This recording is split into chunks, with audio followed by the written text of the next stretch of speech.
Linc has been around for 7 years. We actually listed on the ASX in 2006.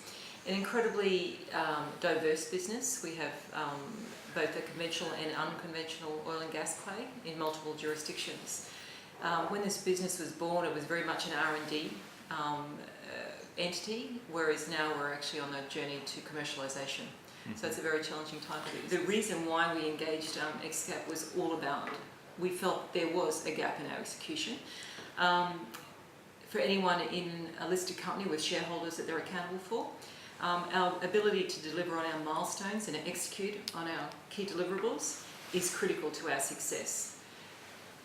In our mind, XGAP provides us a tool by which we can actually track that in real time and drive compliance across that discipline. I am President of Shared Services, so my main role is obviously to look after the support and of all of the businesses at a global level.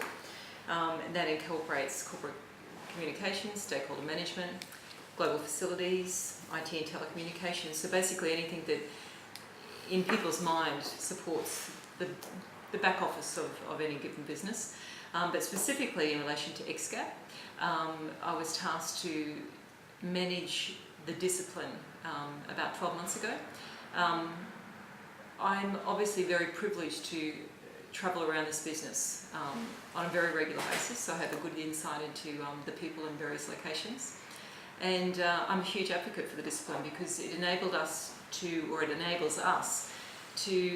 provide our staff, our executives, our board with a level of transparency that we haven't seen in the business prior to engaging the XGAP. So from an execution point of view, we get the coffee reports which actually track the progress made in any given week and given month.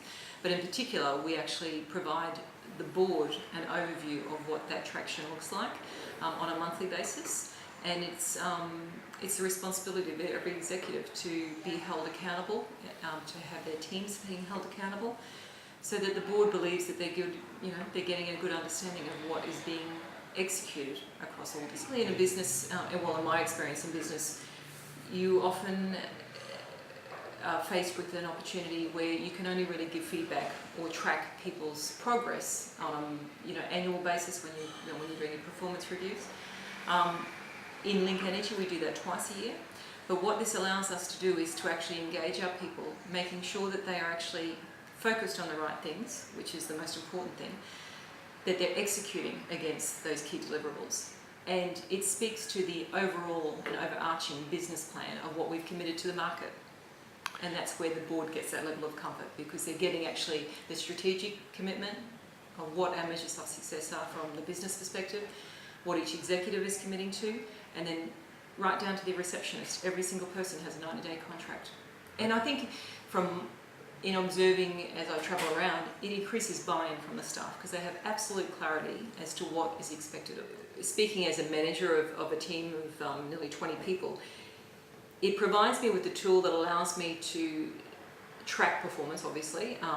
It's up to the manager as to how often they do that. I personally do it every fortnight, but I get weekly updates as it relates to the 90-day contracts from each of my team members. But it also helps me in that annual performance appraisal process that I was talking about, and the half-annual performance appraisal process, because I've already done all the hard work. I've tracked the performance, I've identified poor performance areas.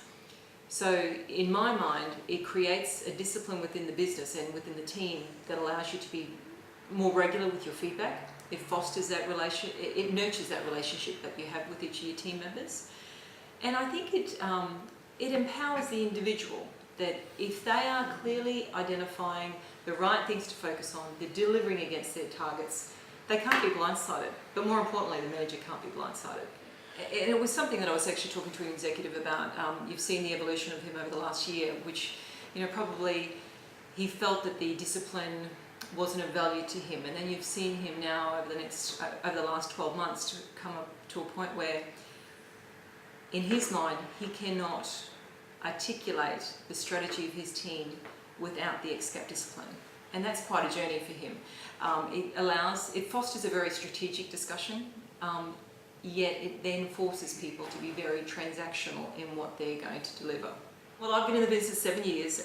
We have an entrepreneur at the helm, and anyone having experienced working alongside an entrepreneur, they're incredibly visionary, somewhat challenged in communicating that vision to the point where those around him who need to execute that vision aren't really sure, that they don't have absolute clarity. For 5 years in Linc Energy, that was pretty much how it rolled. It was a business that was growing exponentially across multiple disciplines, across multiple jurisdictions. Incredibly challenging to continue to execute on his vision, be accountable to the market, and deliver in a timely manner.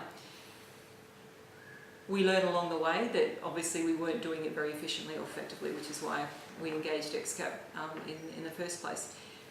I can't imagine life without XGAP anymore.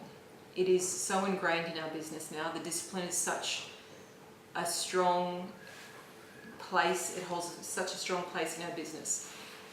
Even the terminology, it's allowed us to be very open and honest, where I think in the past, historically, we may have been a little bit shy to identify what roadblocks we have, how we can reach out to our colleagues to help disseminate those roadblocks. This discipline allows us to be, well, it doesn't allow it forces you to be totally open and honest, accountable against your key deliverables, identify any roadblocks in a timely manner, and what help you need in getting rid of those roadblocks.